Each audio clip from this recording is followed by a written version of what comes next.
Welcome back. We're continuing to discuss the global water crisis, and our panel is coming to you from across the globe.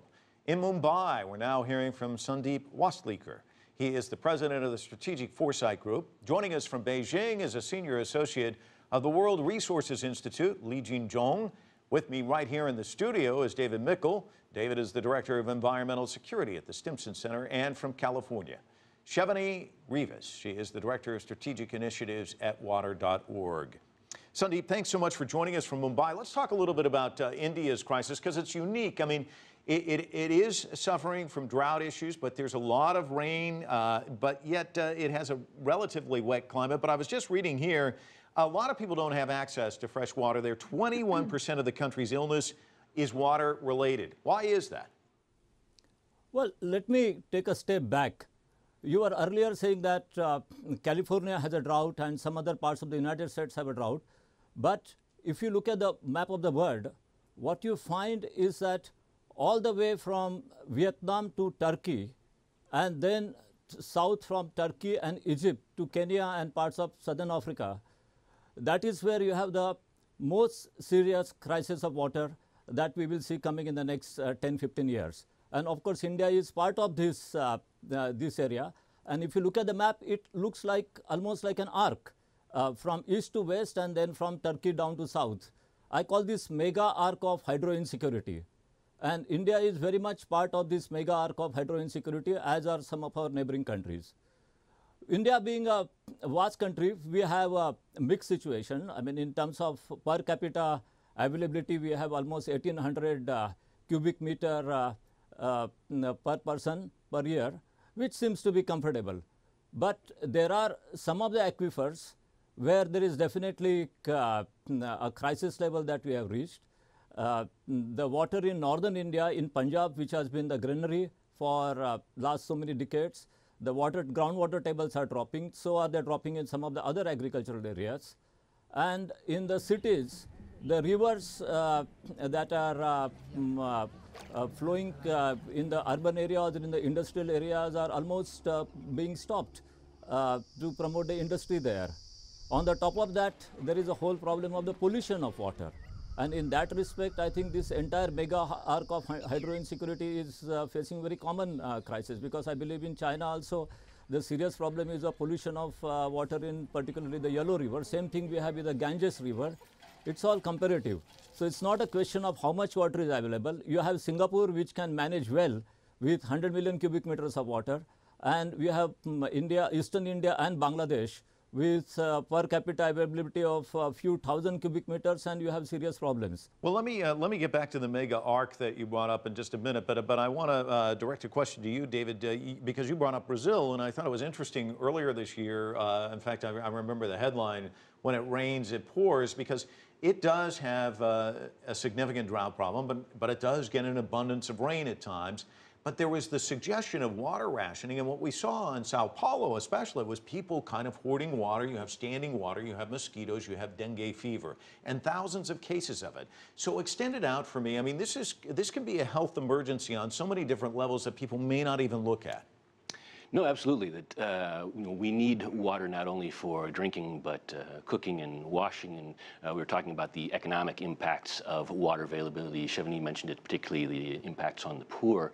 And the largest economic impacts of water crises, drought, or the inaccessibility of adequate supplies of clean, safe water, water and sanitation, can place huge economic drags on a country. So in India, it's been calculated that the economic costs of inadequate access to safe, clean water may be costing the country 6% of GDP every year. 6% in a country like Iran, 3%, Indonesia, 2%.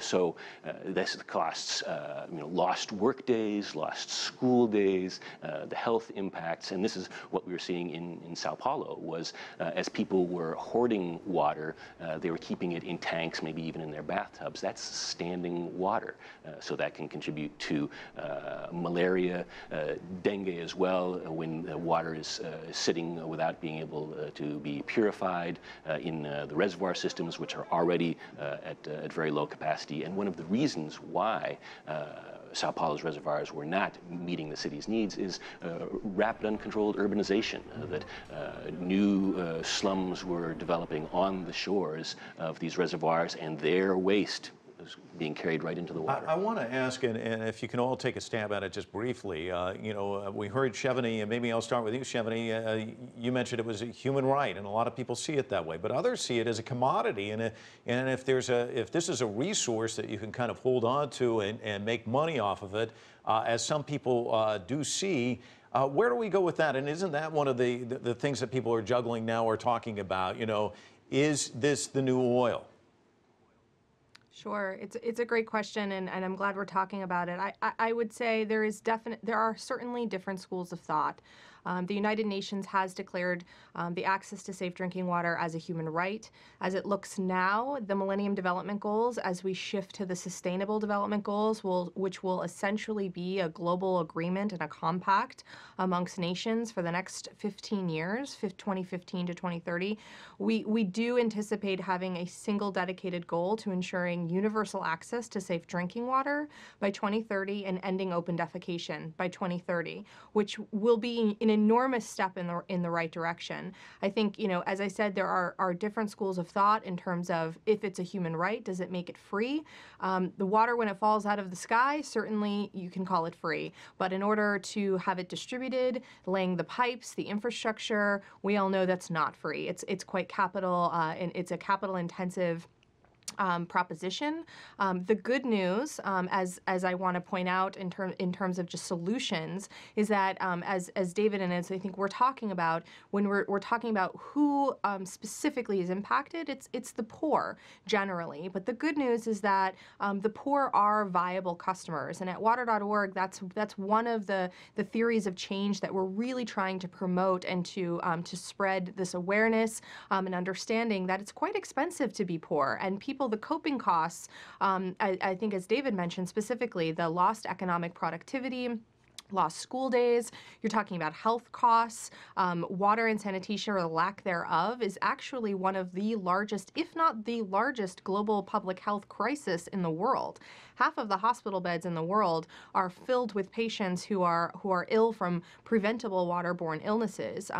In India in particular, we're seeing an enormous increase in malnutrition and childhood stunting, and there's new evidence to suggest that is because of malabsorption of nutrients based on inadequate drinking supply of water. So we know the economic costs are there, but the good news is there are solutions, and that if we could just level the playing field and make sure that just basic universal access to safe drinking water is a reality. And I think that we owe it to the global community. This is a shared responsibility to ensure that we prioritize that. It is possible. The coping costs that the poor are paying are enormous. What I pay for just basic tap water here in Berkeley, California, in the midst of one of the largest droughts in history in California, is far less than a household living on $2 a day in rural India is paying for their basic drinking water and sanitation services on a day-to-day basis. Why don't I stop you there, because we have someone from India in Mumbai, and I want to ask him the same question. Is water the new oil? Well, oil has alternatives, as you know. There can be gas, there can be solar energy in future, there can be wind energy in future. So oil has alternatives, but water has no alternative at all. The only alternative of water is water. So therefore, water is not really new oil. It's a lot more serious in terms of the potential of the crisis than the kind of crisis that oil shortage can create.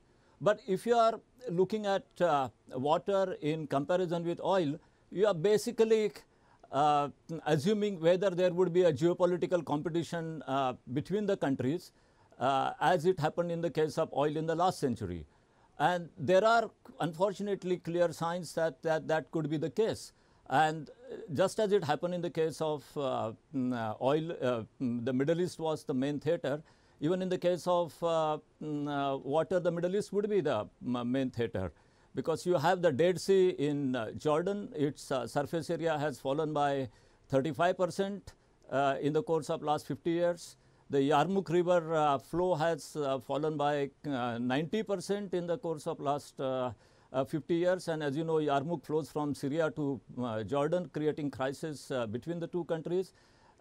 You have Tigris and Euphrates flow also going down.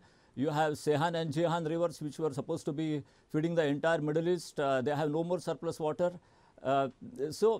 And moreover, this has started creating competition between the countries in the Middle East.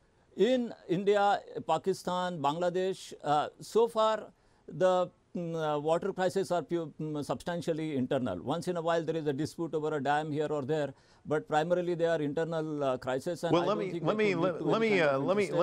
me just stop you there, because if I can, I want to include David in this conversation, because he's bringing up an interesting point. I mean, can we see water wars? And just last year, of course, we saw ISIS take over the Mosul Dam, which they could use as a chokehold, or they could use it to flood an area below. And suddenly people started to look at water differently.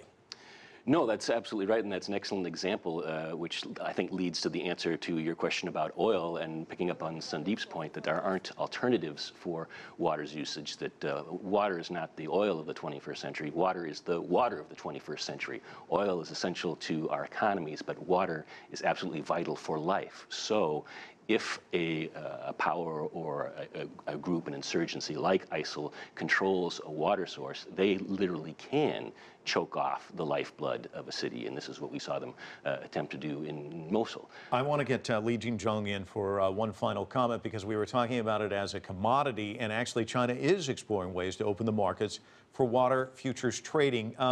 I wanted to get your thoughts on that.